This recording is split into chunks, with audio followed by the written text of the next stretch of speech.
warahmatullahi wabarakatuh. Waalaikumsalam warahmatullahi wabarakatuh. Jadi hari ini kita akan mengerjakan laporan arus kas untuk perusahaan Oakley Company dengan metode langsung dan metode tidak langsung untuk tahun 2021. Nah, sebelum itu ada yang bisa jelasin tentang laporan arus kas? Meshi, coba. Boleh, pengertian dari laporan arus kas ya. Jadi kita harus tahu dulu laporan arus kas itu adalah laporan keuangan yang menginformasikan arus kas masuk dan arus kas keluar yang berasal dari aktivitas operasi, operasi investasi, dan pendanaan untuk satu periode tertentu. Oke, jadi udah jelas ya laporan arus kas itu apa. Nah, untuk bisa menyusun laporan arus kas ini, maka kita membutuhkan laporan posisi keuangan komparatif.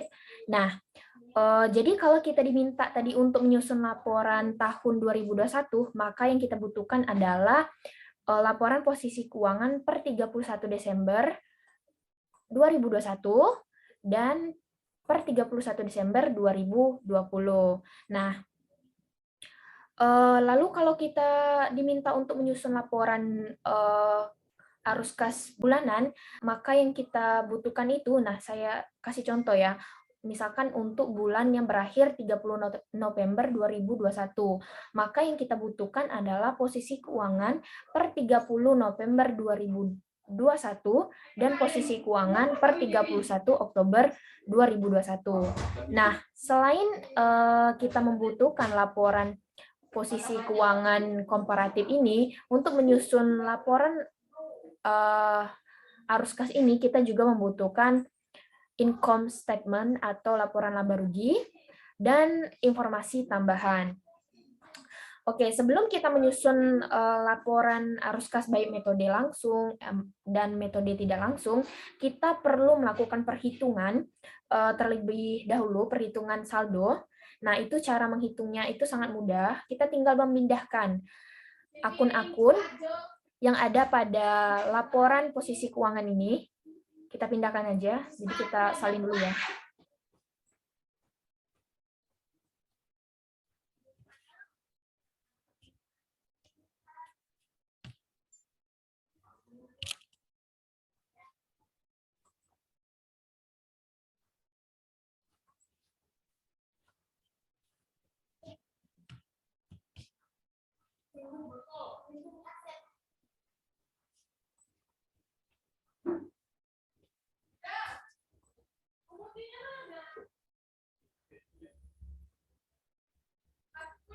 Oke, setelah kita pindahkan tadi, nah kita kemudian menghitung perubahan saldonya dengan cara kita menghitung selisih antara 31 Desember 2021 dengan 31 Desember 2020. Jadi kita bikin dulu perubahannya.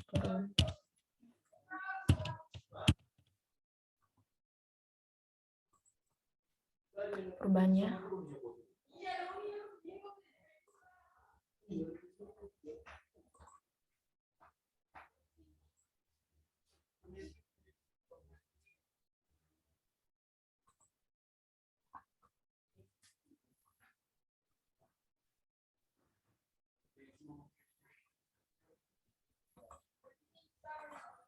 Oke, langsung saja untuk cash itu pada tahun 2020 itu saldonya 47.250.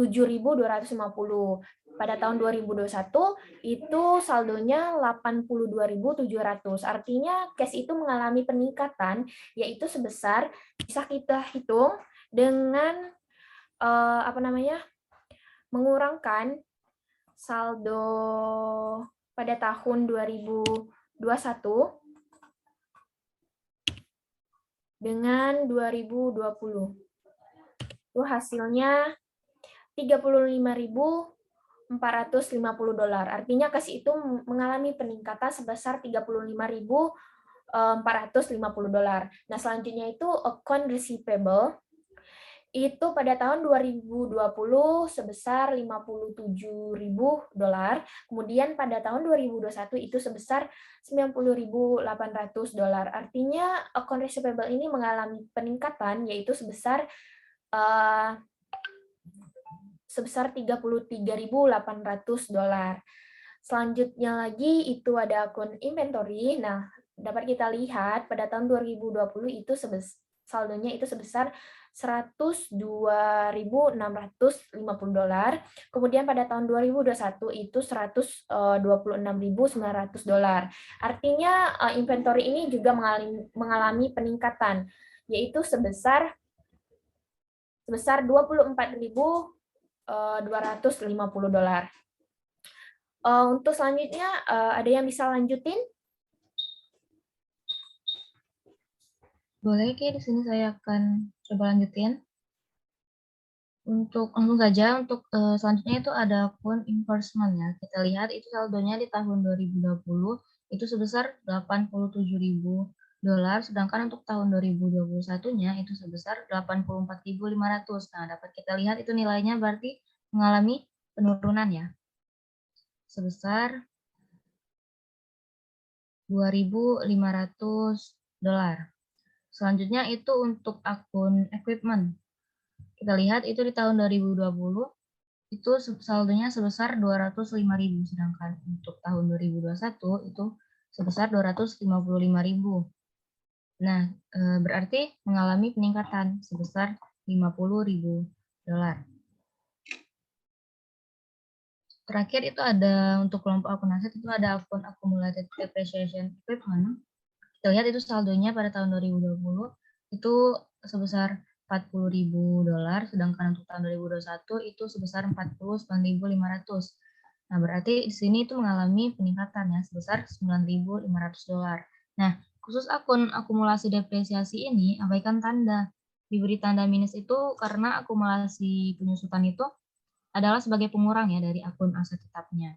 Jadi dioperasikannya itu cukup 49.500 dikurangi 40.000, menandakan akumulasi penyusutannya itu mengalami peningkatan dari tahun 2020 ke 2021. Jadi jangan terpengaruh tanda minus, tetap dimutlakan sebesar 9.500. Selisih dari 49.500 dikurang 40.000. Baik, untuk kelompok akun liabilitas dan ekuitasnya itu akan dilanjutkan oleh Berlin. Baik, saya akan melanjutkan yang kelompok akun liabilitas dan ekuitas. Pada akun payable tahun 2020, saldonya senilai 48.280. Sedangkan untuk tahun 2021, senilai 57.700. Artinya mengalami peningkatan sebesar 9.420. Baik, lanjut akun selanjutnya itu akun accrued expenses payable. Pada tahun 2020 senilai 18.830, sedangkan tahun 2021 sebesar 12.100. Nah, di sini bisa dilihat bahwa telah terjadi penurunan.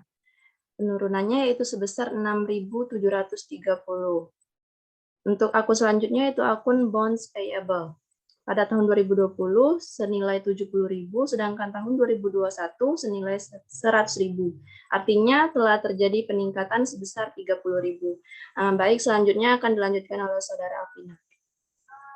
Baiklah, selanjutnya itu ada share capital ordinary pada tahun 2020 itu senilai 200.000 dan pada tahun 2021 itu senilai 250.000. Jadi share capital ordinary itu mengalami peningkatan yang senilai dengan 50.000.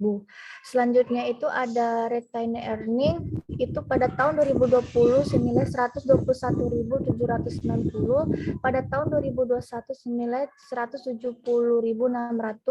Itu mengalami peningkatan yang nilainya adalah 48.810. Baiklah, akan saya lanjutkan ke moderator. Baik, jadi setelah kita selesai tadi membuat perhitungan dari perubahan saldo, jadi kita bisa langsung membuat laporan arus kas baik metode tidak langsung dan metode langsung. Jadi yang pertama kita akan membuat laporan arus kas untuk perusahaan Oakley Company itu dengan metode tidak langsung terlebih dahulu.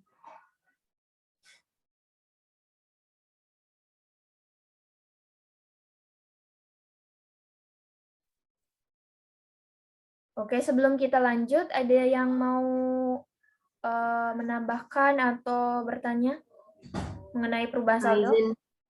izin menambahkan. Untuk lembar perubahan saldo itu, untuk perubahan saldo kita bisa tambahkan marka atau tanda pada sisi paling kanan setelah kolom perubahan. Jika telah terjadi peningkatan, bisa kita tambahkan tanda plus, dan jika telah terjadi penurunan, bisa kita tambahkan tanda minus. Contohnya untuk akun cash, pada tahun 2020 senilai 47.250, sedangkan pada tahun 2021 senilai 82.700. Nah, itu bahwa telah mengindikasikan bahwa telah terjadi peningkatan. Peningkatannya itu sebesar 35.450, maka kita tambahkan tanda plus. Nah, sedangkan untuk contoh akun investment, pada tahun 2020 itu senilai 87.000, sedangkan tahun 2021 senilai 84.500. Nah, telah mengindikasikan bahwa telah terjadi penurunan sebesar 2.500, maka kita tambahkan tanda minus pada sisi setelah perubahan saldo untuk akun investment tersebut. Gitu. Selanjutnya akan saya kembalikan pada moderator. Oke, jadi kita langsung aja ya ke metode tidak langsung.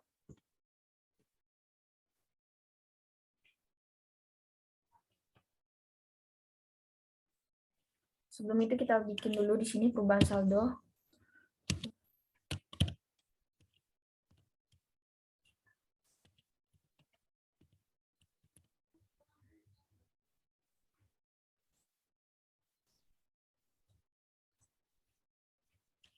Sini juga metode tidak langsung. Tidak langsung.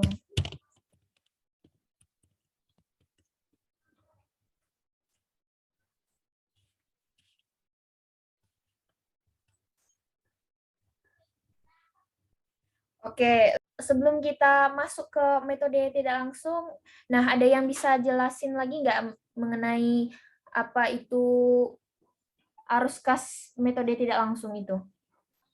Boleh. Oke, silakan. Nah, jadi pengertian dari metode tidak langsung atau indirect yaitu menghitung pergerakan arus kas dari aktivitas operasional dengan menggunakan informasi akuntansi akrual dan selalu dimulai dengan nilai laba bersih. Kemudian disesuaikan dari perubahan aset dan liabilitas di laporan neraca. Nah, dalam membuat laporan arus kas dengan metode tidak langsung itu kita harus terlebih dahulu melakukan penyesuaian dari laba bersih menjadi kas bersih. Karena metode tidak langsung ini menganut asumsi kas basis atau kas bersih, di mana aktivitas yang tidak menghasilkan kas bersih menjadi laba bersih. Selanjutnya akan diserahkan pada moderator kembali. Oke, jadi sudah sangat jelas ya kalau mengenai pengertian metode tidak langsung dari arus kas. Oke, jadi kita bikin dulu judul, karena judul itu merupakan syarat mutlak. Kalau kita tidak membuat judul, maka kita melanggar asumsi dasar ekonomi entity. Jadi kita bikin nama perusahaan, itu Oakley Company.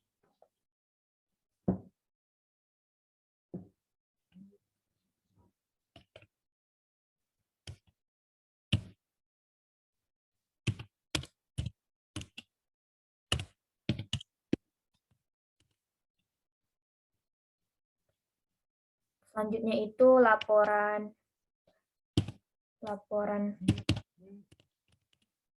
arus kas.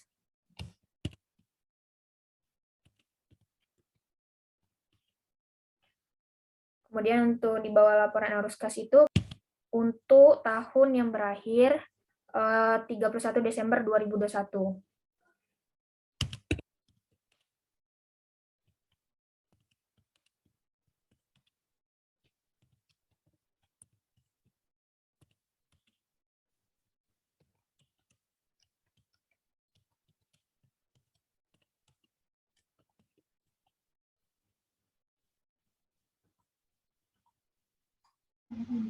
Nah, oke, jadi kita langsung mulai aja dari aktivitas operasi. Nah, maka kita ketik di sini itu arus kas dari aktivitas operasi.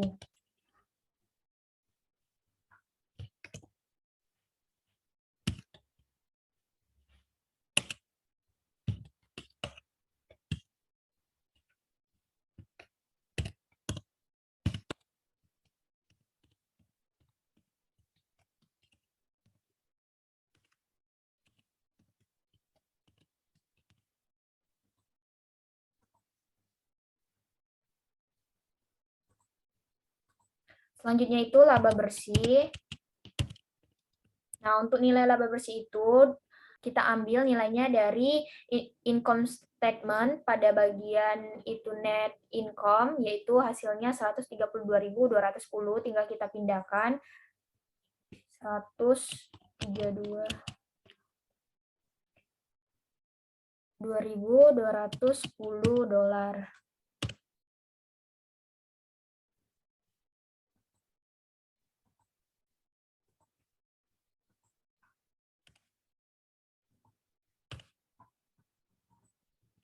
Nah,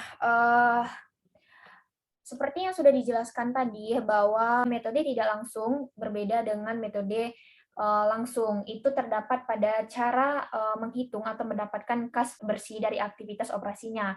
Nah, kalau metode tidak langsung itu caranya itu mengubah laba bersih yang kita ambil angkanya dari laporan laba rugi menjadi kas bersih. Nah, itu dengan cara melakukan penyesuaian-penyesuaian. Maka di sini kita buat penyesuaian-penyesuaian untuk mengubah laba bersih menjadi kas bersih dari aktivitas operasi.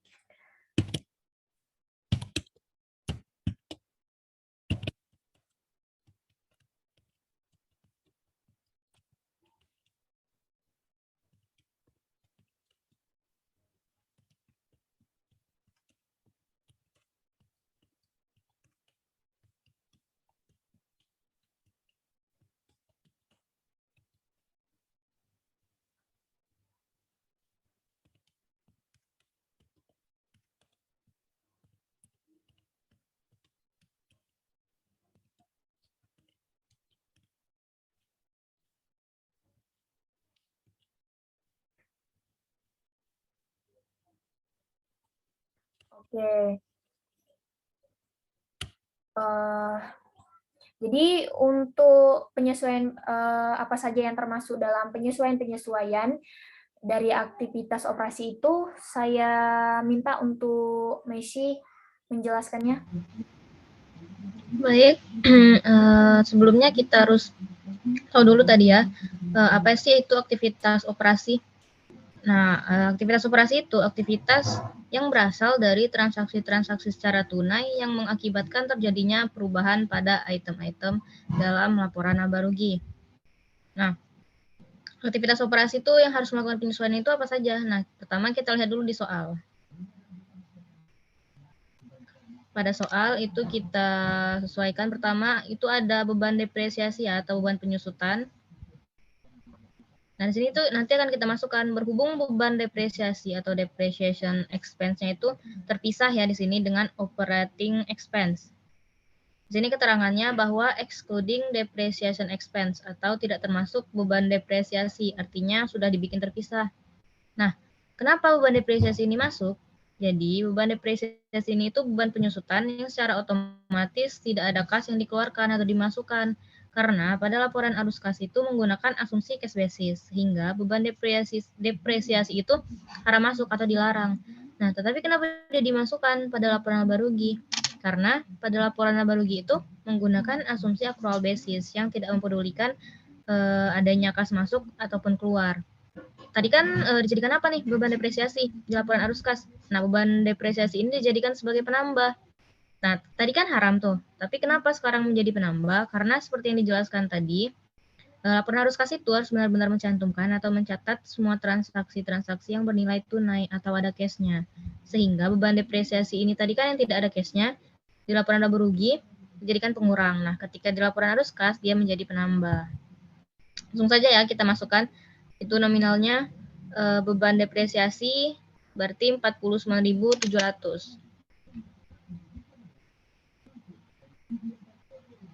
Sudah jelas ya kenapa beban depresiasi masuk dalam aktivitas operasi dijadikan sebagai penambah. Beban depresiasi sebesar 49.700 dolar. Nah, baik, selanjutnya aktivitas operasi mana nih yang akan masuk? Kita lihat di soal. Kita lihat pada soal itu di laporan laba rugi. Ada gain on disposal of equipment. Nah, jadi artinya itu di sini kita kan melakukan penjualan equipment, mengalami keuntungan. Kita lihat di additional information-nya. Di additional information itu telah dikatakan itu telah dibeli equipment telah dibeli secara cash dengan harga perolehan 97.000 tahun ini. Nah, kalau kita lihat data laporan posisi keuangan, kita lihat laporan posisi keuangan di tahun 2020 equipment kita sebesar 205.000, kemudian naik senilai 50.000 atau mengalami peningkatan kan sebesar 50.000 menjadi 255.000. Kita lihat alurnya tadi, pertama kan kita membeli 97.000. Kemudian di additional ketiga equipment tadi dengan harga perolehan 47.000, kita jual dengan harga 15.550 sehingga kita menghasilkan gain on disposal of equipment sebesar 8.750.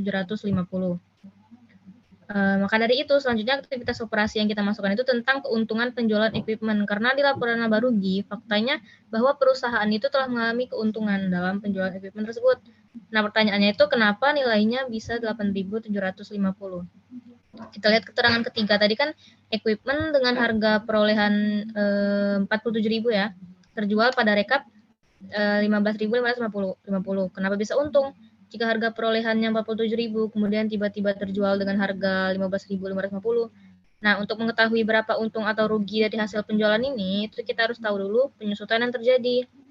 Kita lihat pada laporan laba rugi, itu ada depreciation expense. Ya, sebesar 49.700. Kemudian di laporan posisi keuangan, ada accumulated depreciation equipment tadi atau akumulasi penyusutan equipment kita tadi selisih dari tahun 2020 ke 2021 itu kan sebesar 9.500 ke atas atau perubahan saldo, kita lihat di perubahan saldo saja. Di perubahan saldo itu accumulated depreciation expense ya, itu perubahannya selisihnya itu sebesar 9.500 kan. Nah, ini berarti yang 47.000 dari penyusutan itu belum menunjukkan nilai yang sebesar sebenarnya. Nah, gimana kita tahu bahwa penyusutan dari angka 47.000 itu dengan harga perolehan 47.000? Maka kita langsung kurangkan dengan depreciation expense tadi. 49.700 dengan penyusutan akumulasi selisih dari tahun 2020 ke 2021. Langsung saja ya, itu kan berarti 49.700 dikurangkan 9.500. Kita coba tulis saja di soal bawahnya. Itu berarti nilainya 49.700 kita kurangkan dengan 9.500.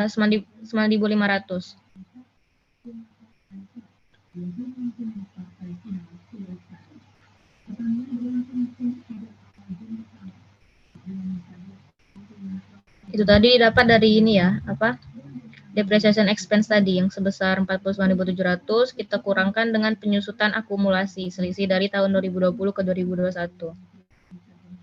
49.700 dikurangkan 9.500.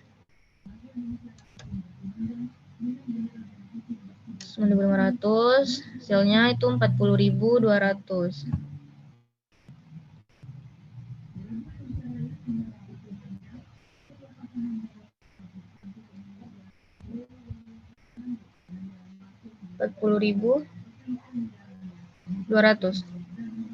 Nah, 42.200 ini tuh telah menjadi nilai sebenarnya dari penyusutan dengan harga perolehan 47.000 tadi. Selanjutnya, untuk mengetahui gain atau loss tadi itu kita harus mencari nilai bukunya dulu. Cara mencari nilai buku, itu nilai harga perolehan kita kurangkan dengan penyusutan.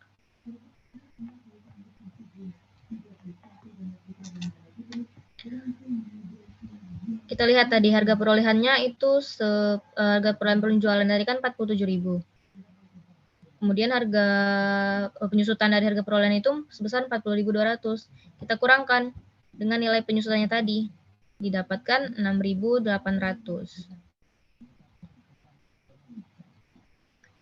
47.000 dikurang 40.200. Hasilnya 6.800 ya. Nah, itu menjadi nilai buku. Nah, tadi kan kita menjualnya seharga 15.550. Artinya selisih di antara ini kita kurangkan. Apakah besar nilai jual atau nilai buku yang tadi. Di sini karena yang lebih besar itu harga jual, maka kita mendapatkan gain on disposal sebesar 8.750. Itu dari kita kurangkan saja ya, harga jualnya dikurangkan nilai buku tadi. 15.550 kita kurangkan 6.800 menghasilkan 8.750. Selisih harga jual dikurang nilai buku sebesar 8.750. Menjadi gain on disposal karena harga jual kita yang lebih besar daripada nilai buku.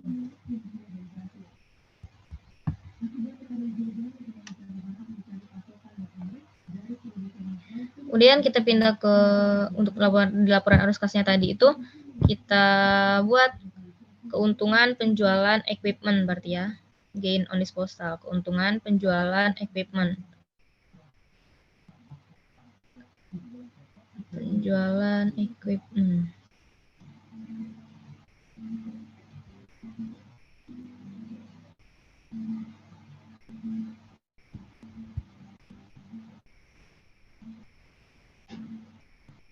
Sebesar, nah di sini menjadi pengurang.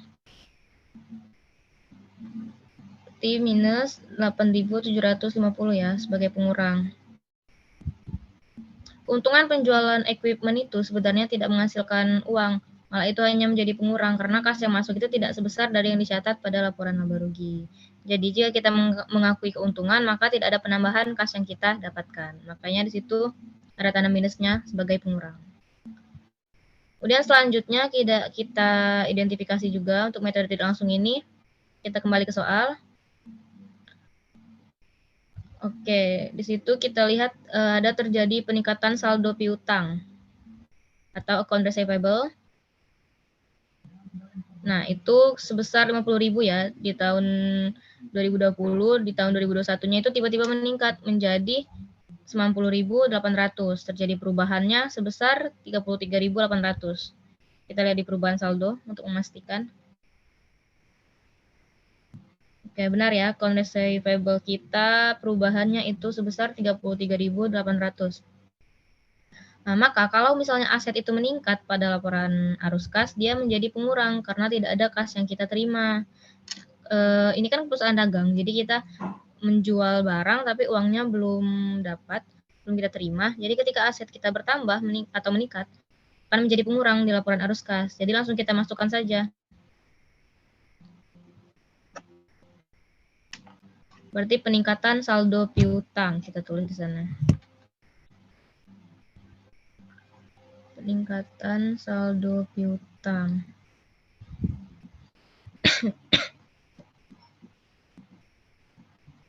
Nah, langsung kita masukkan selisih di antara kedua tahun tadi, dari tahun 2020 ke tahun 2021 itu sebesar tadi 33.800. Sebagai pengurang ya, berarti tandanya minus di sana.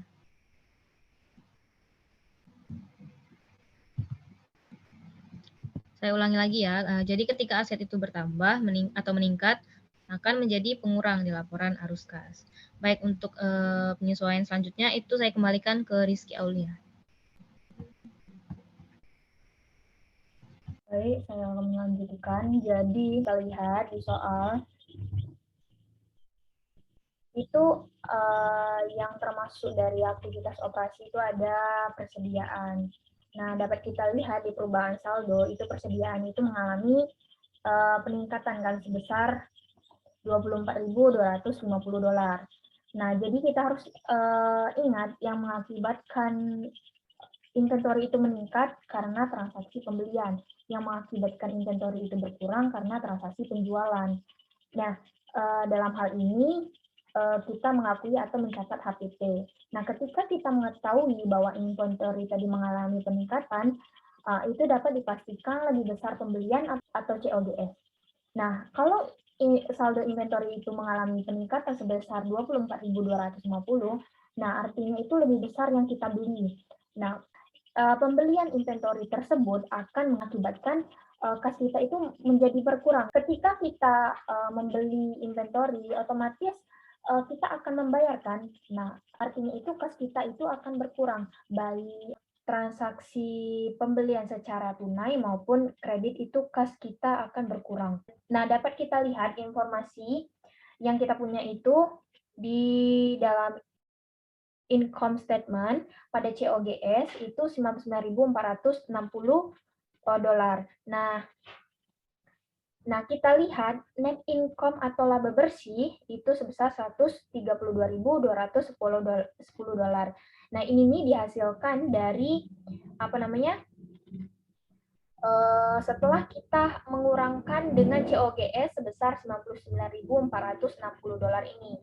Nah, padahal nanti yang akan kita bayarkan atau yang akan mengakibatkan kas kita itu berkurang bukan 99.460 ini, melainkan lebih besar lagi daripada 99.460.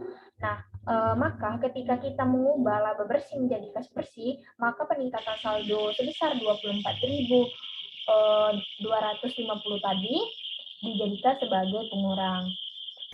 Langsung aja kita buat di sini peningkatan saldo persediaan.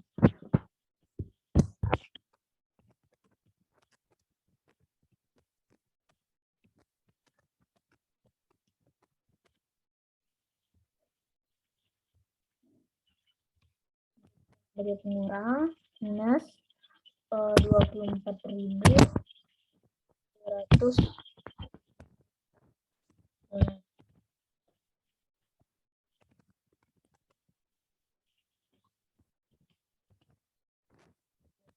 $250.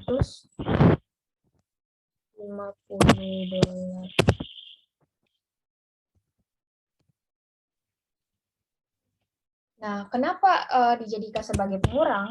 Nah, karena jumlah kas yang akan kita keluarkan atau bayarkan yang sehubungan dengan pembelian persediaan itu lebih besar daripada COGS yang sudah kita akui pada laporan laba rugi tadi. Nah, setelah peningkatan saldo persediaan, kita lihat lagi di soal apakah ada arus kas dari aktivitas operasi lainnya. Nah, itu ada account payable dan accrued expense payable. Nah, account payable dan accrued expense payable ini termasuk kelompok akun liabilitas jangka pendek. Jadi, kalau untuk perubahan saldo kelompok liabilitas jangka pendek ini, kalau misalkan perubahan saldonya itu berupa peningkatan, maka peningkatan itu dijadikan sebagai penambah. Tapi kalau perubahan saldo itu mengalami penurunan, maka penurunan itu dijadikan sebagai pengurang. Nah, kita lihat di perubahan saldo, itu account payable itu mengalami peningkatan ya, sebesar peningkatan sebesar 9.420 dolar. Peningkatannya.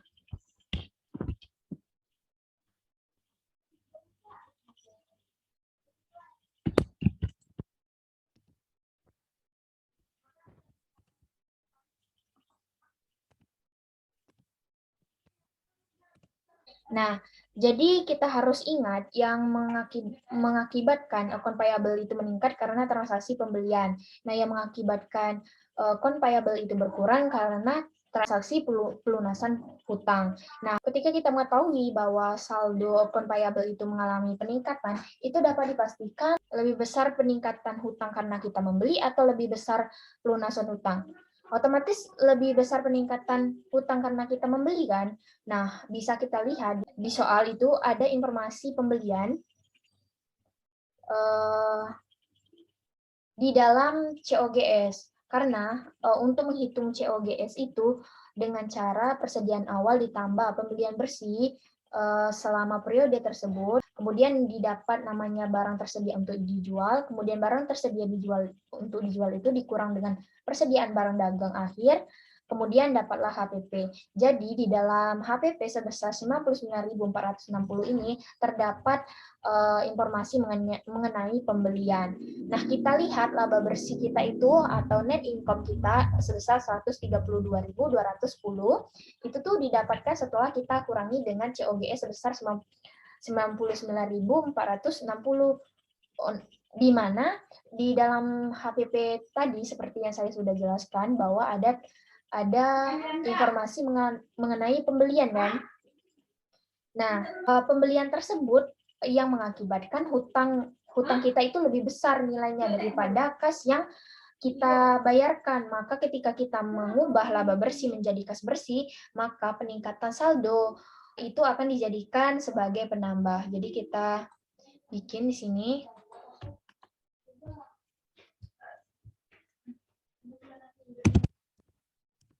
Saldo utang dagang.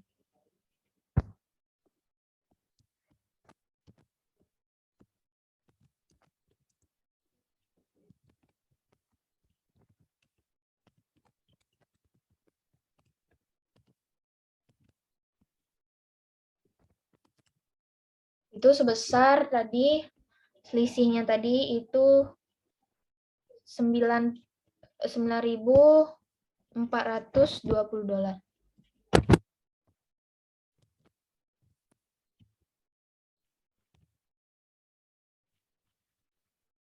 Oke, kita lihat di soal tadi ada apa namanya? Accrued expense payable. Nah,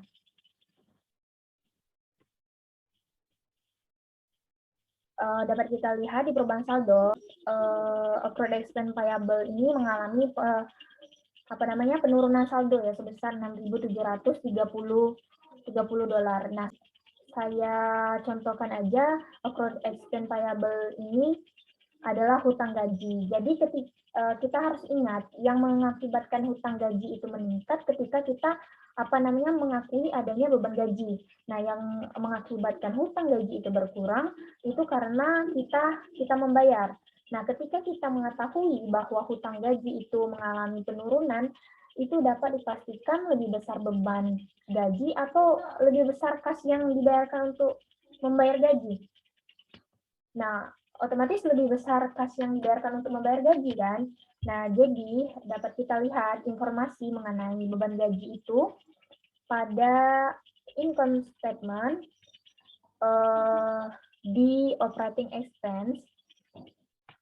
Nah, karena beban gaji itu merupakan bagian dari operating expense.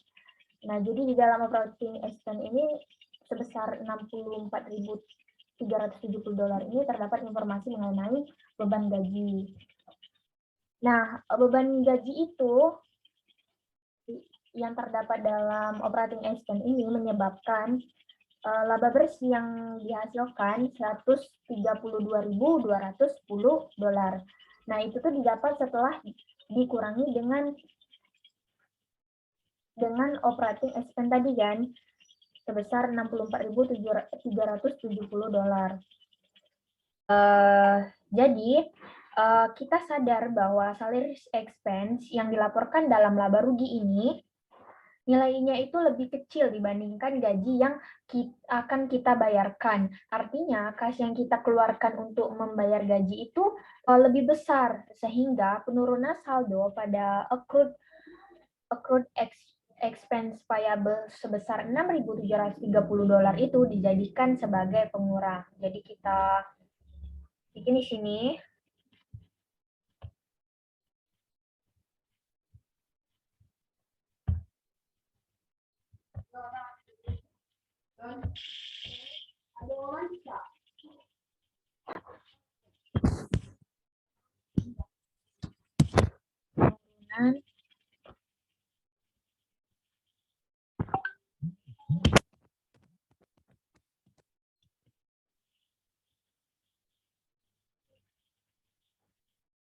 penurunan saldo accrued payable. Penurunan saldo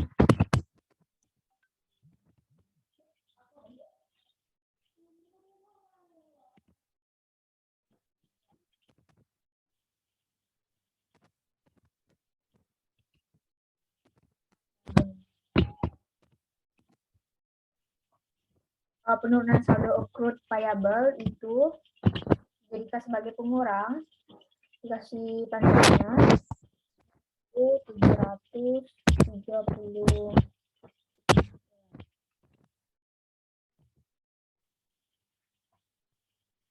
Setelah kita lihat tadi di soal, tidak ada lagi aktivitas dari operasi, jadi kita langsung jumlahkan saja.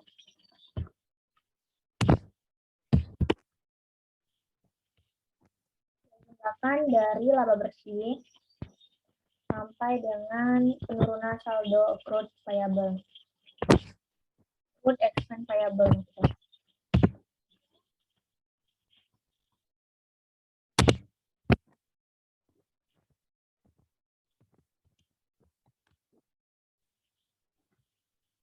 Nah, karena hasil penjumlahan ini positif, jadi kita buat itu kas bersih yang dihasilkan dari aktivitas operasi.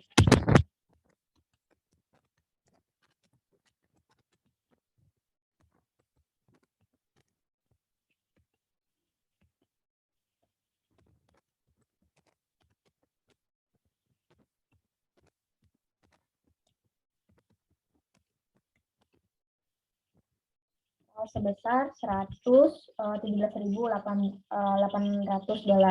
Selanjutnya itu arus kas dari aktivitas investasi.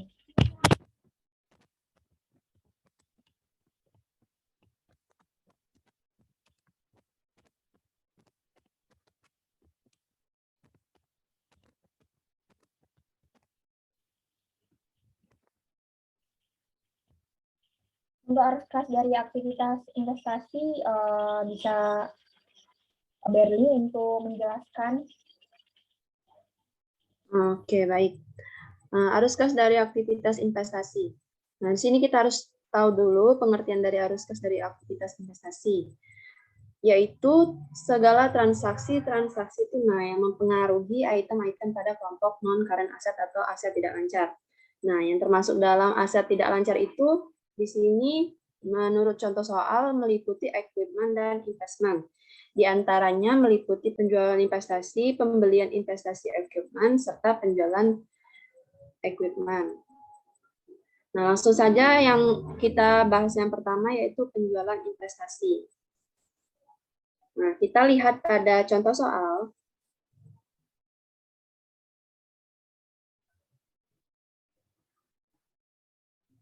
Di atas.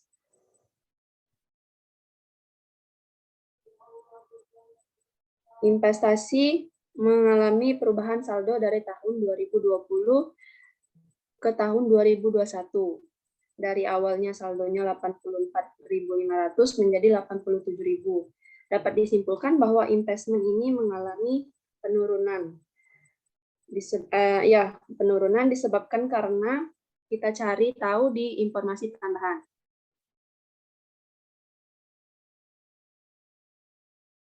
Pada poin kedua, yaitu investment telah terjual pada harga perolehannya. Nah, harga perolehan di sini yaitu senilai 87.000. Nah, artinya penjual itu tidak mengalami untung ataupun rugi. Karena saat penjual itu melakukan investasi senilai harga perolehannya, berarti penjual itu menjual harga sesuai dengan pada saat pertama dia membeli. Nah, berapa nilainya? Nilainya itu didapat dari selisih antara tahun 2020 ke tahun 2021 tadi, yaitu senilai 2.500. Kita masukkan penjualan investasi.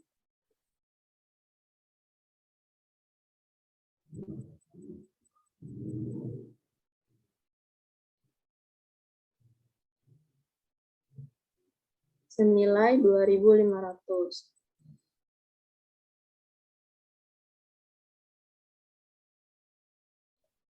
Oke, selanjutnya kita bahas ke pembelian investasi equipment. Nah, kita lihat pada additional information. Menurut poin yang pertama, equipment telah dibeli secara cash dengan harga perolehan 97.000 pada tahun ini. Nah, kita masukkan kepada metode tidak langsung tadi, nilai dari equipment, yaitu senilai 97.000.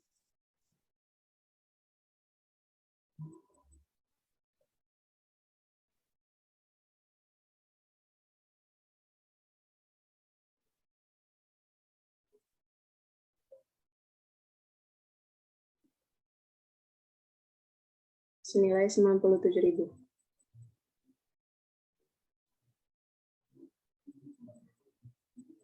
Nah, karena kita membeli equipment berarti otomatis kas kita keluar, jadi tandanya berubah menjadi minus.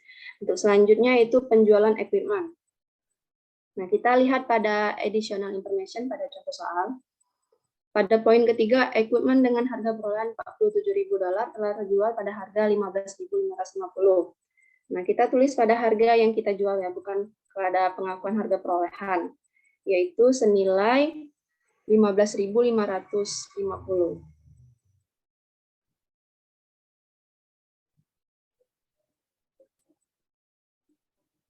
Penjualan equipment.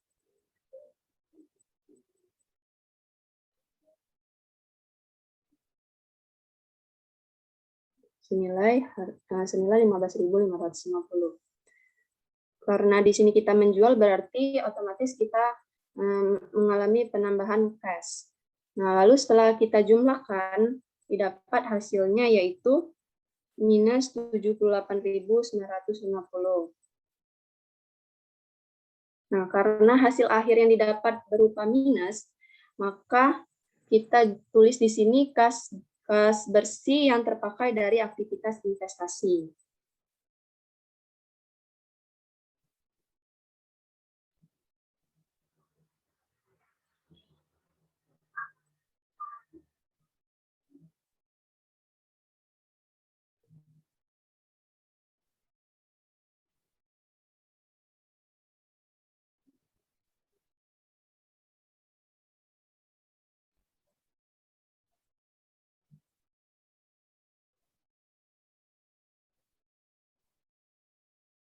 Nah, baik, selanjutnya mungkin bisa Saudara Vina yang melanjutkan.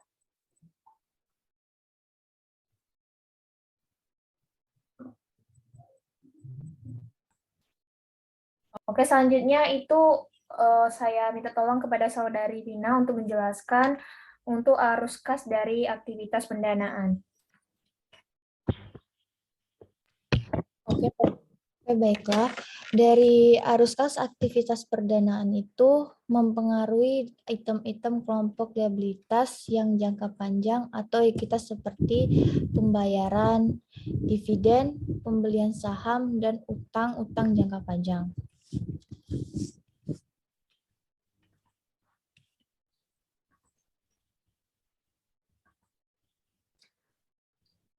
Oke, langsung saja kita lihat dari informasi soal. Terdapat bond payable atau hutang obligasi. Dapat kita lihat pada perhitungan saldo bahwa bond payable mengalami peningkatan yaitu sebesar $30.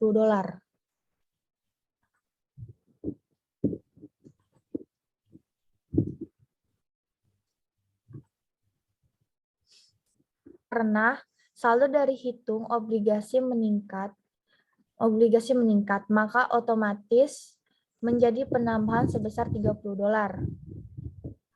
Oke, baiklah kita tulis dulu di metode tidak langsung peningkatan saldo bond payable.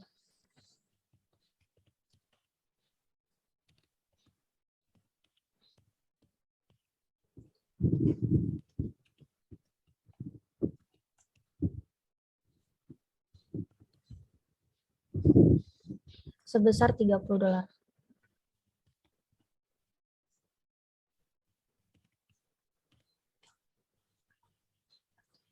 Dan yang perlu kita ingat, ketika dia kelompok liability, maka ketika meningkat menjadi penambahan, dan ketika menurun menjadi pengurangan. Oke, selanjutnya itu ada share capital ordinary. Dapat kita lihat di perubahan saldo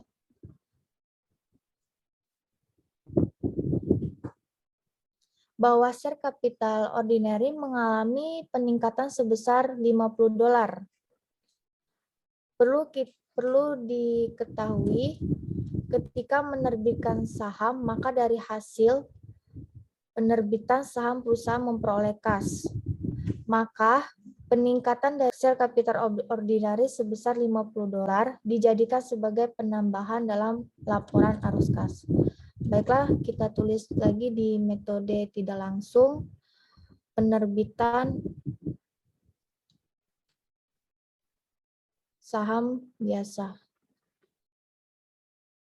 sebesar $50.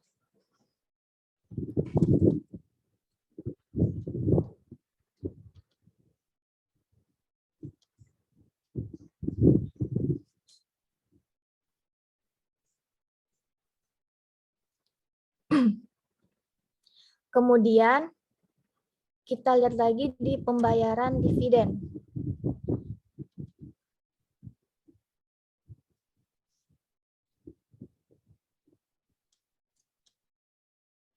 Pembayaran dividen ini juga berhubungan dengan aktivitas perdanaan. Kenapa? Karena dividen mempengaruhi ekuitas. Oke, dapat kita lihat di informasi tambahan yang poin cash dividen telah diumumkan dan dibayarkan pada tahun ini. Sedangkan kita lihat di kedua laporan ini, baik laporan posisi keuangan dan laporan laba rugi, kita tidak menemukan akun dividen. Gimana cara kita menemukan akun dividen yang diumumkan? Oke, moderator boleh tolong saya untuk menulis ya. Jadi kita ketahui bahwa dividen itu mempengaruhi retained earning dan kita ketahui juga meningkatkan retained earning di net income. Jadi cara menghitung dividen yang diumumkan itu adalah di tahun 2020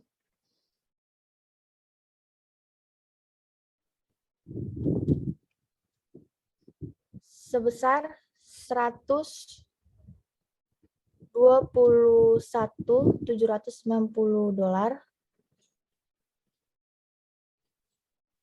Kita tambah dengan laba kita atau net income sebesar $130.210.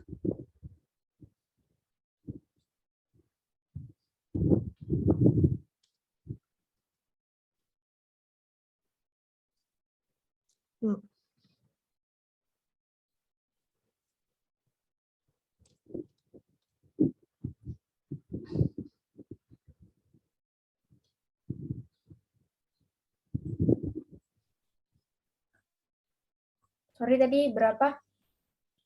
$130.210. 132, maaf. $132.210.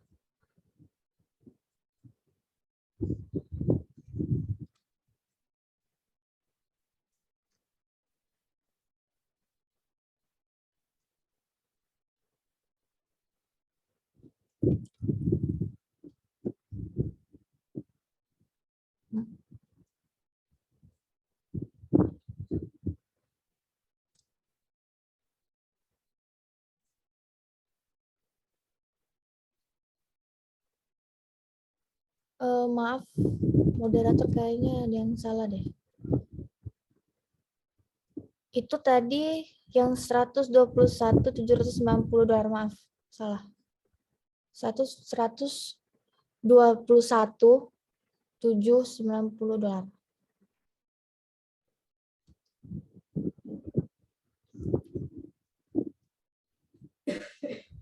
Oke, hasilnya $254.000. Selanjutnya, hasilnya itu kita kurangkan dengan nilai retained earning.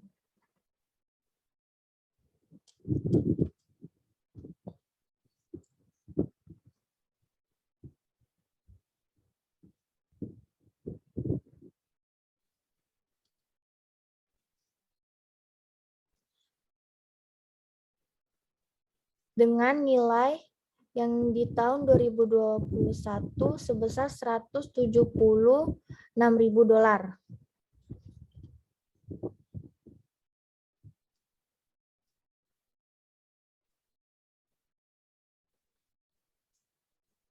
Maka dapatlah hasilnya $83.400. Oke, kita tulis lagi di metode tidak langsung pembayaran dividen.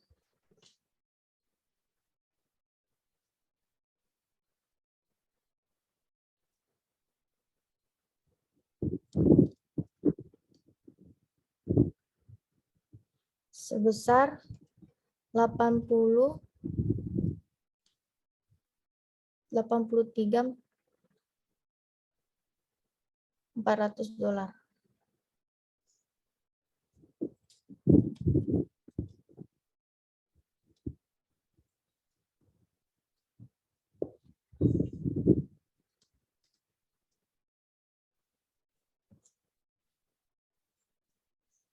Jadi, hasil dari dividen yang kita umumkan atau bayarkan $83.400 itu dijadikan sebagai pengurangan dalam laporan arus kas.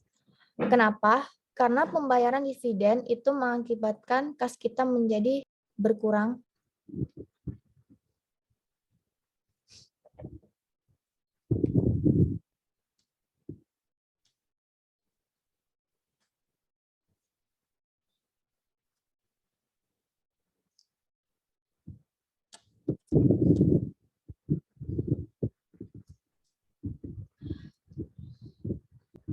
Kemudian menjumlahkan kas bersih dari aktivitas perdanaan karena hasil penjumlahan minus, maka kita tulis kas yang terpakai, kas bersih yang terpakai dari aktivitas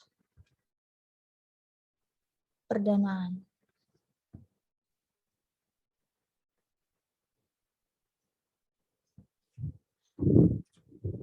Baiklah, akan saya kembalikan ke moderator. Oke, jadi setelah didapat 3 kas bersih dari 3 aktivitas tadi, selanjutnya kita menghitung apakah tahun 2021 itu terjadi penurunan kas bersih atau peningkatan kas bersih. Jadi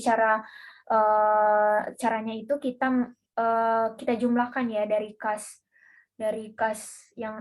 bersih yang dihasilkan dari aktivitas operasi itu sebesar 117.800, kemudian ditambahkan dengan kas yang terpakai dari aktivitas investasi 78.950, kemudian kita tambahkan lagi dengan kas bersih yang terpakai dari aktivitas pendanaan.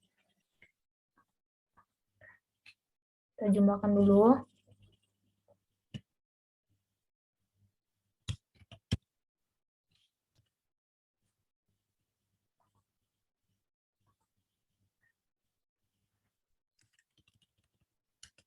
Kita jumlahkan dulu. 117.800 ditambah dengan 78.950, kemudian kita tambahkan lagi dengan minus $33.400, itu hasilnya $35.450.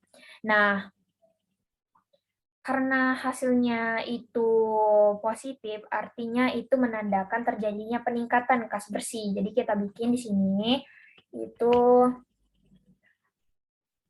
peningkatan kas bersih untuk tahun 2021.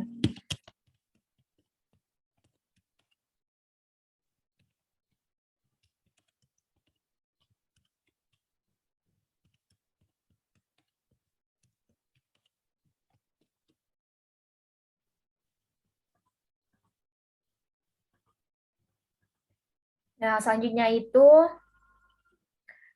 kita masukkan kas awal periode 1 Januari 2021. Jadi kita bikin dulu ini kas awal periode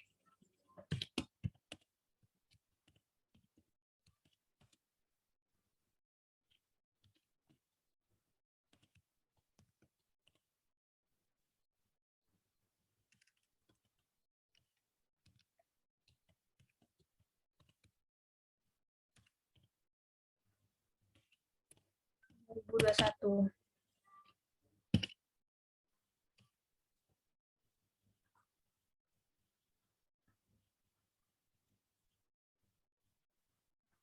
Nah, untuk nilainya itu dapat kita lihat di soal atau perubahan saldo di cash itu. Nah, nilainya itu dapat kita lihat di soal cash itu pada tahun 2020 sebesar 47.250. Jadi kita tinggal masukkan saja 47.250 dolar. Nah, kemudian yang terakhir kita tinggal menjumlahkan dari peningkatan kas bersih untuk tahun 2001 dan kas awal periode 1 Januari 2021.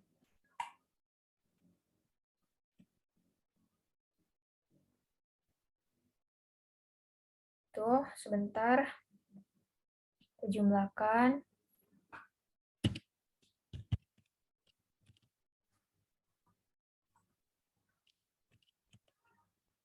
Nah, didapatlah hasilnya 82.700 dolar. Nah, ini kita bikin itu kas pada akhir periode 31 Desember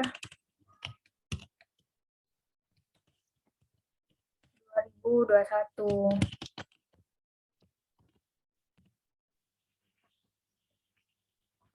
Nah, kas pada akhir periode itu yang 31 Desember 2001, hasilnya itu 82.700 ini harus sama dengan kas pada laporan posisi keuangan pada tahun 2021 yaitu 82.700 dolar.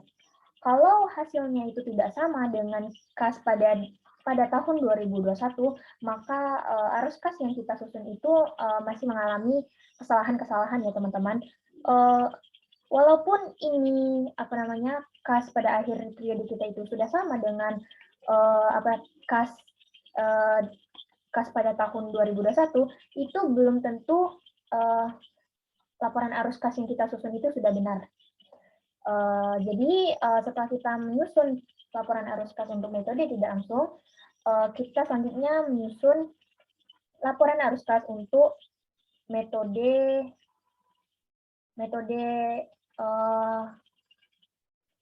langsung. Jadi dalam metode langsung ini kita menggunakan penyesuaian untuk menghitung arus kas dari aktivitas operasinya.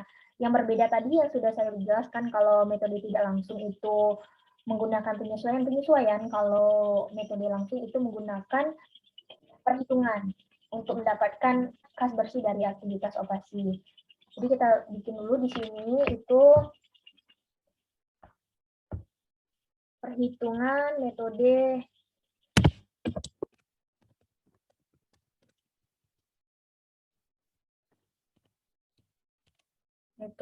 langsung.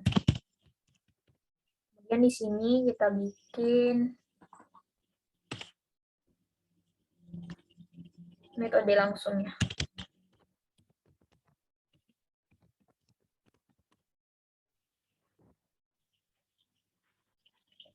Sebelum kita masuk ke perhitungan metode tidak langsung dari aktivitas operasi, kita bikin dulu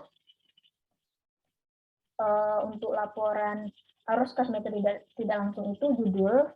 Seperti yang saya sudah katakan tadi, bahwa judul itu merupakan syarat mutlak, karena kalau kita tidak membuat judul, maka kita itu melanggar asumsi dasar ekonomi entity. Jadi kita bikin dulu judul, nama perusahaan, Oakley Company,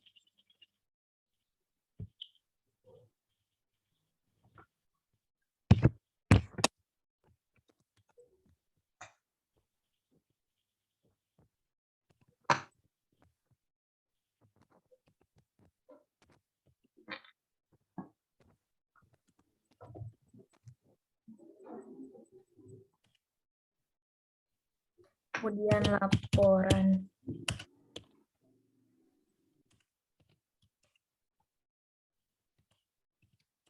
arus kas. Selanjutnya itu untuk tahun yang berakhir 31 Desember 2021.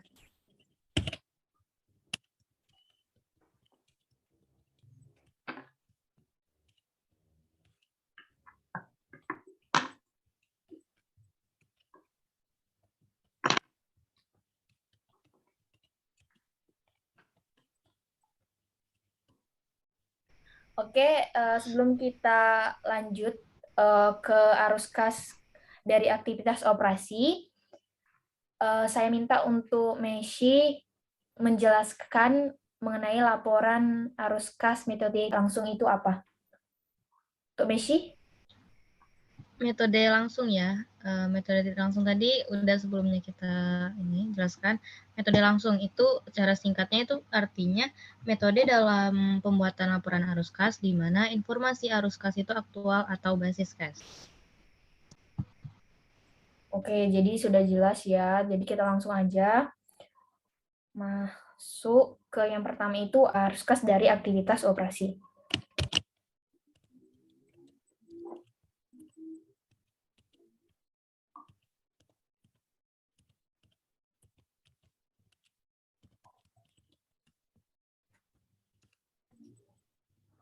Seperti yang sudah dijelaskan tadi, kalau arus kas dari aktivitas operasi untuk metode langsung ini berbeda dengan metode tidak langsung. Kalau metode tidak langsung itu menggunakan penyesuaian-penyesuaian untuk menemukan atau menentukan arus kas bersih yang dihasilkan dari aktivitas operasi. Sedangkan untuk metode langsung ini, kita melakukan perhitungan-perhitungan. Jadi, untuk arus kas dari aktivitas operasi ini kita melakukan perhitungan. Untuk yang pertama itu, boleh Messi tolong. Baik, langsung saja ya. Jadi kita tinggal mengerjakan untuk arus kas operasi ini, kita harus melakukan perhitungan itu pertama menghitung kas yang diterima dari pelanggan. Boleh kita tulis dulu. Itu menghitung kas yang diterima dari pelanggan.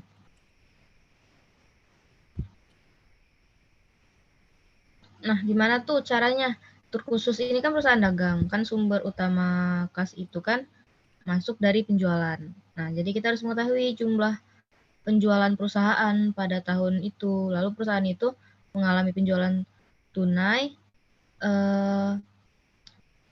tidak selalu tunai kan, pasti ada yang berhutang gitu kepada kita.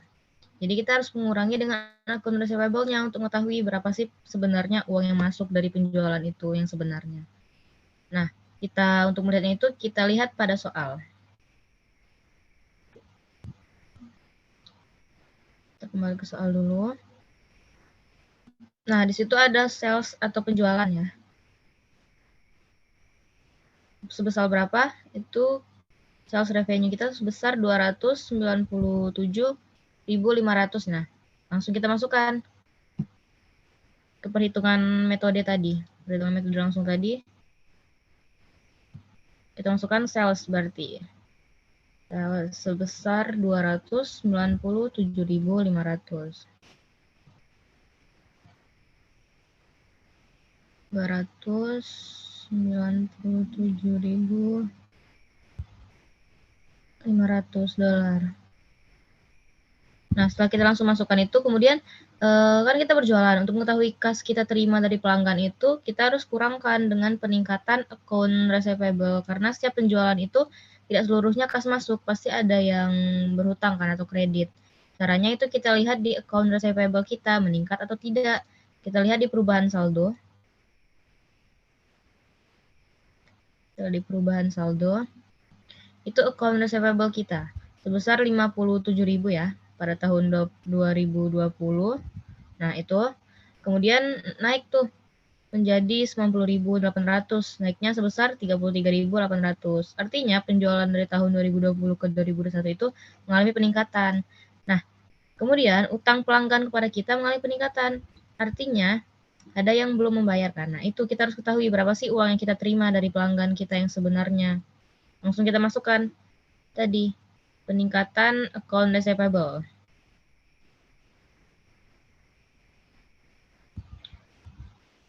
Ya, peningkatan account receivable.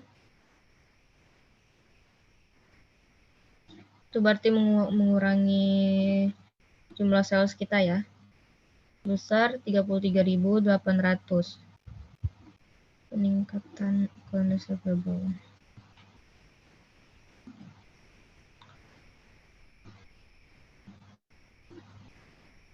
$33.800.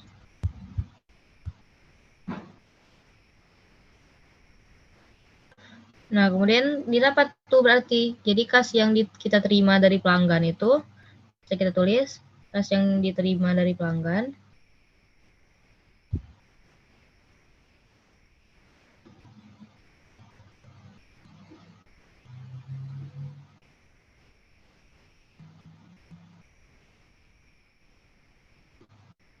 Nah, tinggal kita kurangkan saja 297.500, itu dikurangkan sales kita itu kita kurangkan dengan peningkatan account receivable-nya tadi.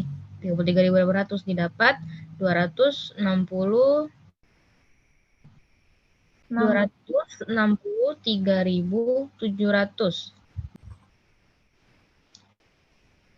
Langsung saja kita pindahkan ke metode langsung. Berarti itu kita menyebutnya penerimaan kas dari pelanggan ya.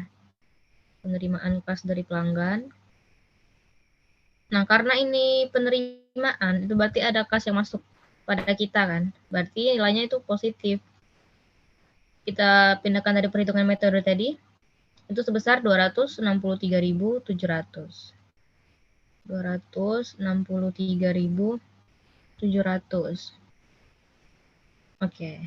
Nah, yang kedua itu kan kita harus menghitung kas yang dibayarkan untuk supplier. Nah, untuk perhitungan metode dibayarkan untuk supplier ini, saya kembalikan ke Rizky.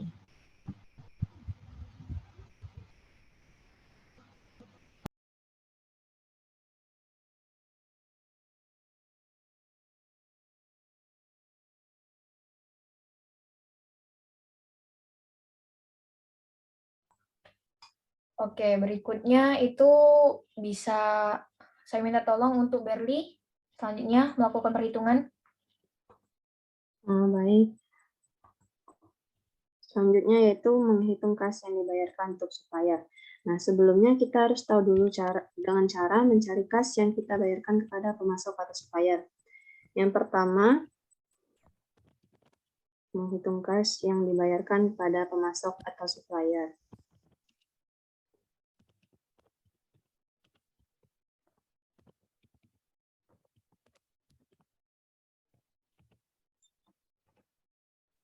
Nah, cara yang pertama yaitu dengan menghitung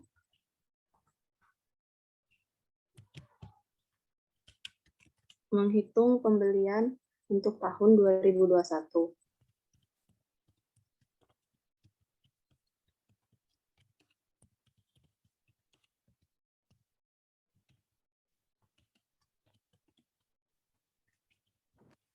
Nah, kita lihat pada contoh soal.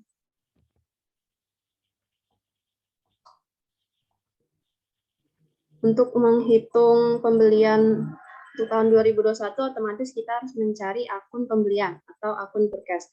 Nah, setelah kita lihat dari akun-akun yang ada pada soal ini, baik dalam kelompok akun aset, liabilitas maupun ekuitas, ternyata tidak ditemui akun purchase. Nah, lalu kita ambil pada nilai cost of goods sold atau harga pokok penjualan HPP. Nah, senilai 99.460. Kita masukkan cost of goods sold senilai 99.460.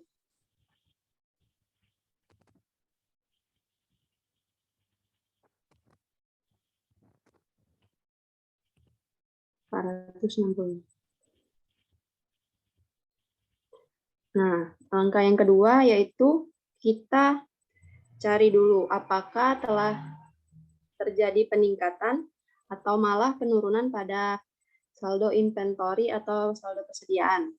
Nah, kita lihat pada perubahan saldo. Pada tahun 2020, saldo inventory senilai 102.650, sedangkan pada tahun 2021 senilai 126.900.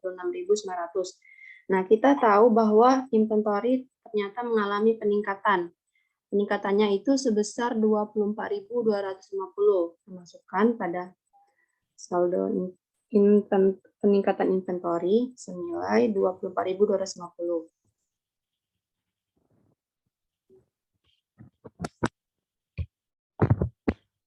Inventory meningkat senilai 24.250.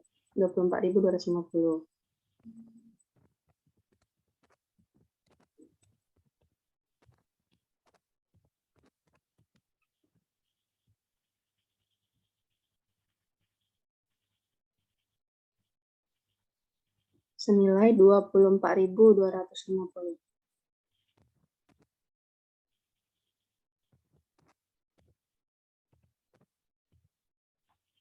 Nah, lalu kita jumlahkan antara pembelian untuk tahun 2021 dengan peningkatan inventory tadi.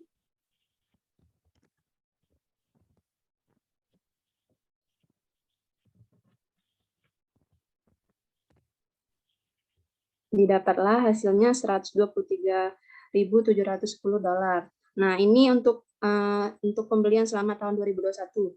Selanjutnya, untuk tahap kedua yaitu dengan menghitung kas yang dibayarkan kepada supplier. Nah, pembelian selama tahun 2021. Selanjutnya, menghitung kas yang dibayarkan kepada supplier.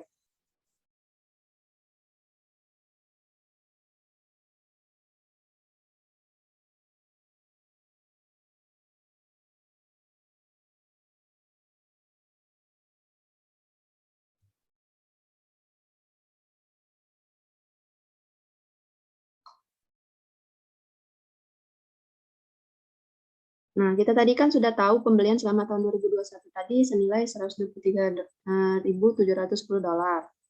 Kita masukkan pembelian selama tahun 2021 senilai $123.710.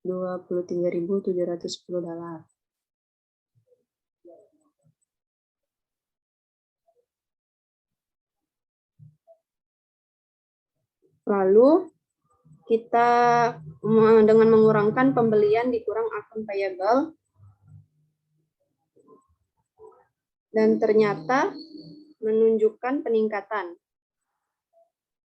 yaitu senilai 9.420.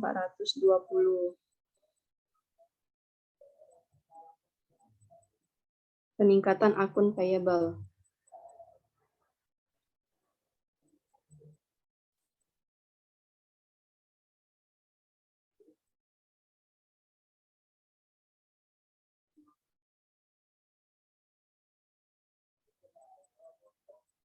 $9.420.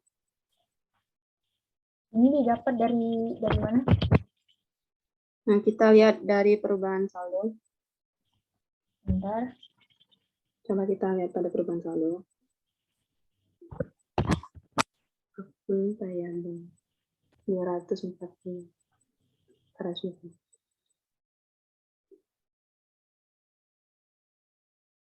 Nah, saldo akun payable.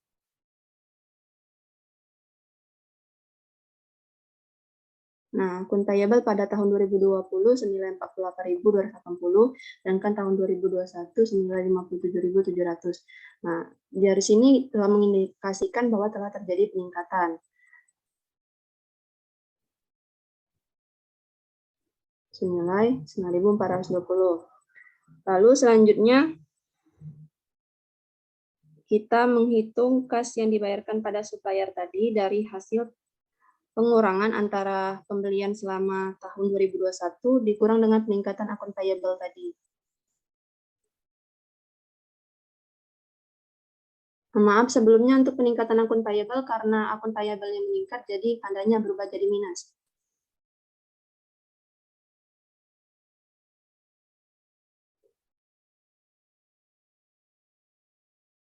Kita lakukan pengurangan.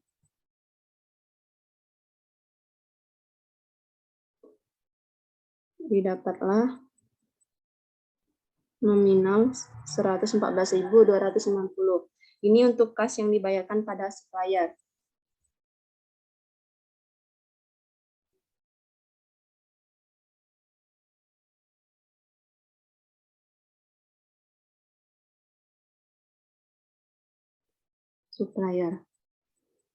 Lalu kita lanjut untuk memasukkan kas yang dibayarkan pada supplier tadi ke metode laporan arus kas metode langsung.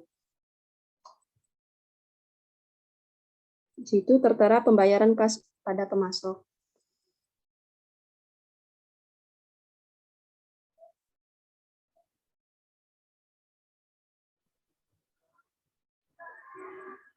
Senilai minus 114.260.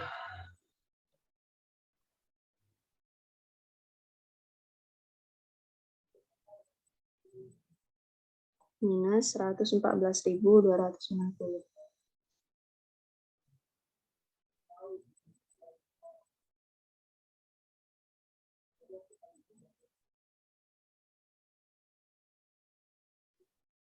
Nah, kenapa ini minus? Karena ketika kita melakukan pembayaran, berarti kas kita berkurang karena telah dibayarkan kepada supplier. Nah, baik, selanjutnya akan dikembalikan pada moderator. Baik, untuk selanjutnya itu saya minta tolong untuk Saudari Dina menjelaskan untuk aktivitas operasi selanjutnya.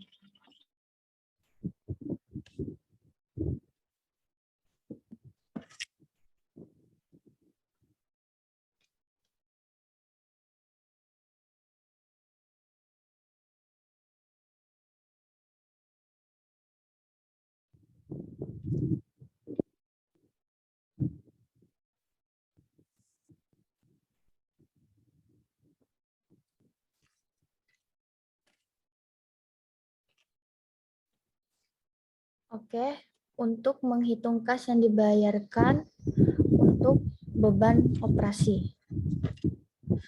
Untuk menghitung kas yang dibayar, kita bisa lihat di soal.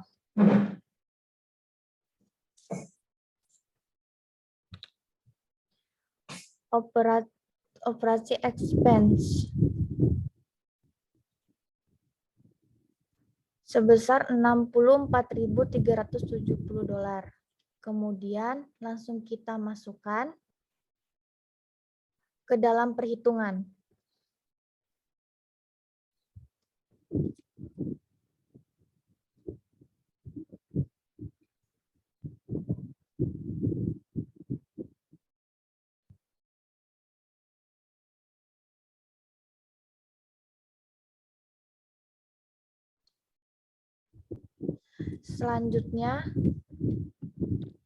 Selanjutnya dapat kita lihat juga di soal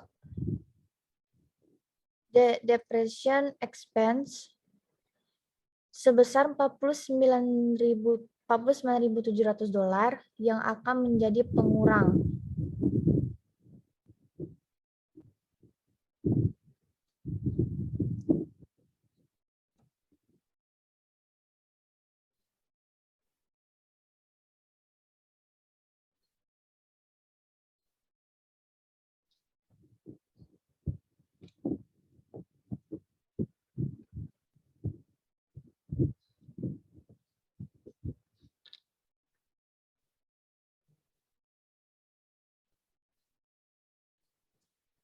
Nah, sehingga kita masukkan dalam perhitungan minus $49.700.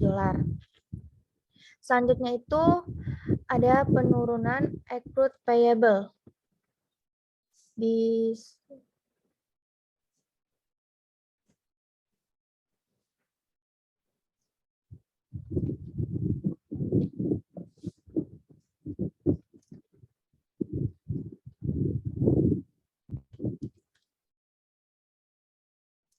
penurunan ini dapat kita lihat di perubahan saldo.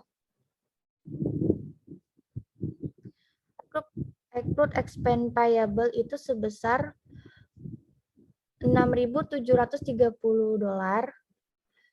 Setelah itu tinggal kita hitung dan didapat hasil kas yang dibayar untuk beban operasi sebesar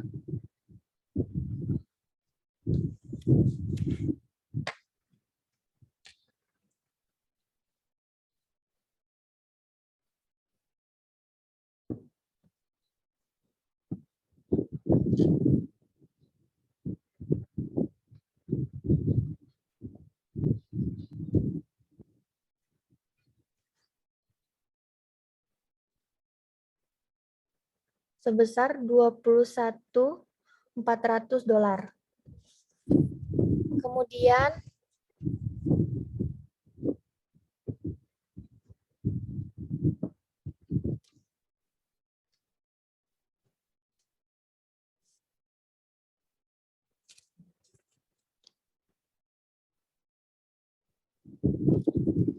kemudian kita langsung saja kita buat di laporan arus kas metode langsung. Itu pembayaran kas untuk beban operasi.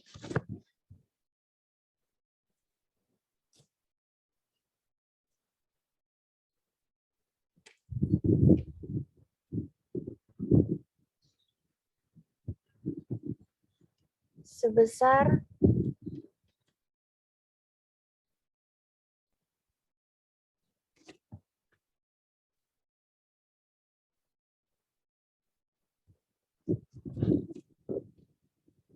minus $21.400. Kenapa bisa dibilang minus atau negatif? Karena kuncinya itu ada di pembayaran yang mengakibatkan kas kita berkurang. Oke, baiklah, saya akan kembalikan ke moderator. Selanjutnya itu arus kas dari aktivitas operasi itu ada menghitung pajak ya. Nah, kita tulis dulu di sini. Menghitung kas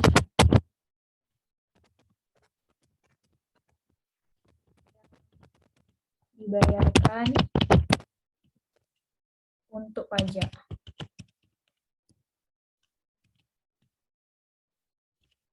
Nah, itu dapat kita lihat pajak itu pada soal itu pada income tax expense di laporan laba rugi ya sebesar $7.270. Tinggal kita pindahkan nilainya. Kita bikin dulu beban pajak.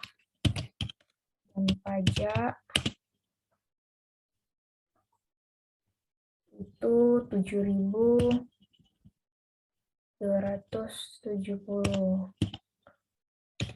Nah, kita lihat di soal karena tidak ada lagi yang berkaitan dengan pajak. Jadi untuk kas yang dibayarkan untuk pajak itu sebesar beban pajak ini $7.270 ini. Nah, kalau misalkan di informasi di soal tadi ada misal contohnya ada utang pajak, itu harus kita masukkan untuk menghitung kas yang dibayarkan untuk pajak. Dengan cara itu kita mengurangkan dengan beban pajak karena ada beban pajak yang belum kita bayarkan. Itu kalau ada informasi hutang pajak ya. Karena tidak ada informasi hutang pajak, jadi kita langsung aja untuk kas yang dibayarkan itu untuk pajak itu 7.270. Jadi langsung kita pindahkan ke metode langsung untuk laporan arus kas. Itu pembayaran kas untuk pajak.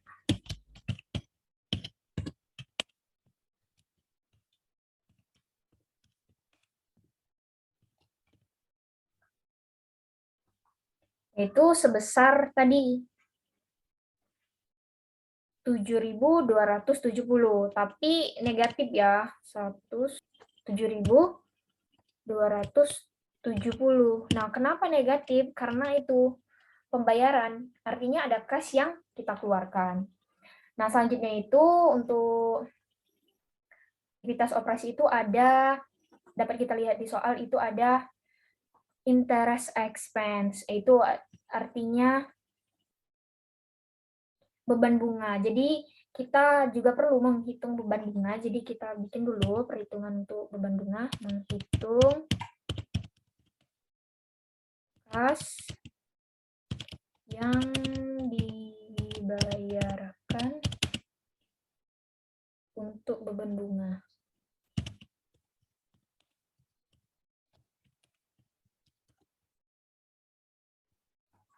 Sebesar tadi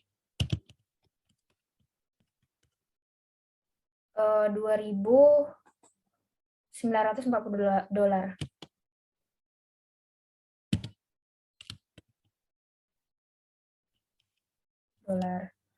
Nah, jadi kita langsung pindahkan saja ke metode langsung untuk arus kasnya. Itu pembayaran, ya kan? Pembayaran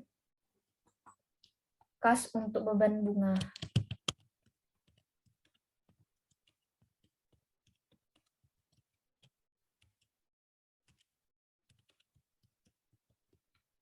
Itu sebesar nilai tadi itu 2.940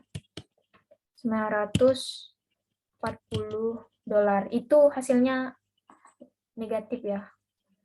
Negatif 2.940 dolar. Nah, kenapa negatif? Seperti yang sudah dijelaskan tadi, karena pembayaran tersebut mengakibatkan kas kita menjadi berkurang. Nah, karena dilihat tidak ada lagi aktivitas dari operasi pada soal, langsung saja kita jumlahkan arus kas dari aktivitas operasi sama dengan sum. Kita jumlahkan dari penerimaan kas dari pelanggan sampai dengan pembayaran kas untuk beban bunga. Hasilnya itu sebesar 117.800 dolar. Karena hasilnya itu positif, artinya kita bikin di sini itu kas bersih yang dihasilkan dari aktivitas operasi.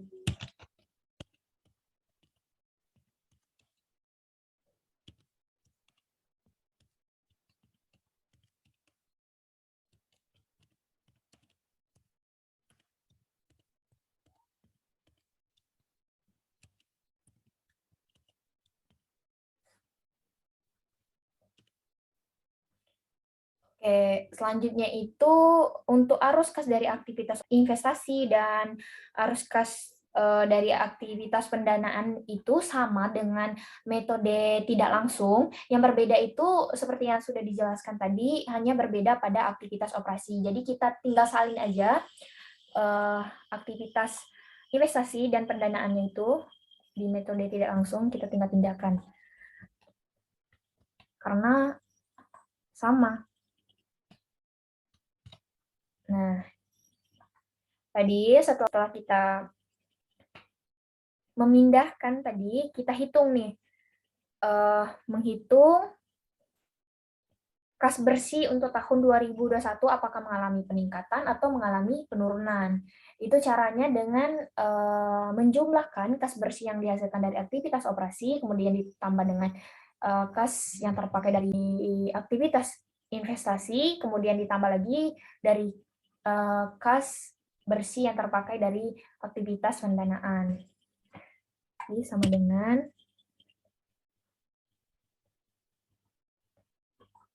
117.800 ditambah dengan 78.950 ditambah lagi dengan 3.400 dolar. Itu hasilnya 35.450. Karena hasilnya itu positif, maka kita tulis, kita ketikkan di sini itu peningkatan kas bersih untuk tahun 2021.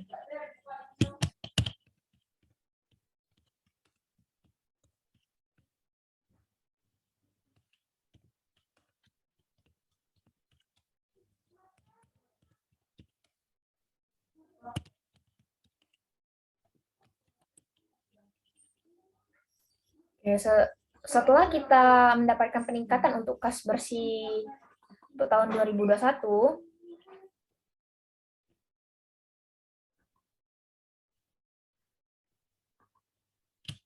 kemudian itu kita buat di sini kas awal periode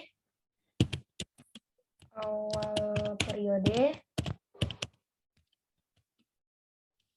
1 Januari Januari 2021. Untuk nilainya itu kita ambil dari soal pada laporan posisi keuangan akun cash pada tahun 2020, yaitu sebesar 47.250. Jadi kita langsung saja pindahkan nilainya 47.250 dolar. Nah, setelah itu kita jumlahkan peningkatan untuk kas bersih tahun 2001 dan kas awal periode kita jumlahkan.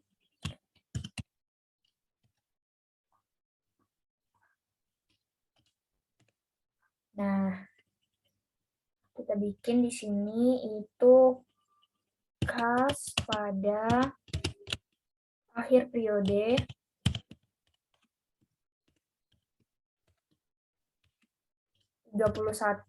Desember 2021.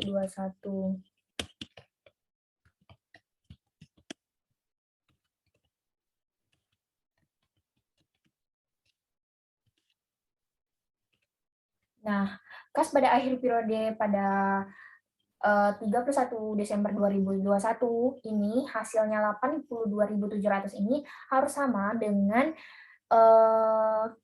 cash pada laporan posisi keuangan ya pada tahun 2021, yaitu sebesar 82.700. Nah, seperti yang saya sudah katakan tadi, kalau hasil kas pada akhir periode ini tidak sama, artinya laporan arus kas yang kita susun itu masih mengalami kesalahan atau terdapat kesalahan. Nah, kalau kas pada akhir periode ini sudah sama, itu juga belum tentu laporan arus kas yang sudah kita susun itu sudah benar. Jadi mungkin sedikit tambahan untuk pembayaran kas dari beban bunga tadi, itu kenapa termasuk aktivitas operasi, karena beban bunga itu dapat muncul atas pinjaman dana yang diajukan oleh perusahaan pada pihak tertentu. Jadi setiap pinjaman pasti ada suku bunga yang harus dibayarkan, tergantung dengan perjanjian yang dikeluarkan oleh pihak tersebut. Nah, bunga ini bisa sangat tinggi dan juga bisa sangat rendah. Nah, pinjaman yang diperoleh perusahaan kebanyakan itu digunakan untuk pembelian atau menambah stok bahkan aset perusahaan. Maka dari itu beban bunga itu termasuk dari aktivitas operasi. Mungkin itu saja bagi teman-teman yang ingin menambahkan atau memiliki pertanyaan mengenai pembahasan kita tadi. Baik, izin menambahkan antara dua metode itu secara langsung dan tidak langsung itu hasilnya tidak akan ada beda, cuma terdapat perbedaan pada arus aktivitas operasinya. Satu menggunakan penyesuaian dan satu langsung saja mengurangi antara penerimaan kas dengan penjualan kas. Gitu. Oke, ada lagi yang ingin menambahkan?